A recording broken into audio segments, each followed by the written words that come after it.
सांत्वन भेट वंचित बहुजन आघाडी। वंचित बहुजन आघाडीचे राष्ट्रीय अध्यक्ष श्रद्धेय ॲडव्होकेट बाळासाहेब आंबेडकर यांच्या सूचनेनुसार मालेगाव तालुक्यातील डोंगराळे गावातील 3 वर्षीय चिमुकलीवर झालेल्या मन हेलावून टाकणाऱ्या घटनेतील पीडित कुटुंबाला भेट देऊन सांत्वन करण्यात आले।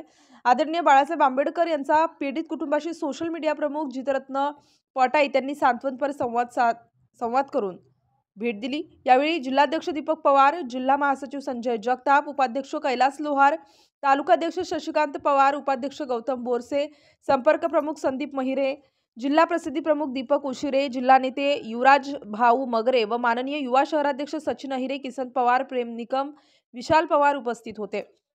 पीडित कुटुंबाला न्याय मिळवून देण्यासाठी वंचित बहुजन आघाडी कटिबद्ध आहे। त्यामुळे कसल्याही प्रकारच्या मदतीला वंचित बहुजन आघाडी नाशिक पूर्व जिल्हा कमिटी सदैव सोबत असल्याचे सांगून पीडित कुटुंबाला आश्वासित करण्यात आले।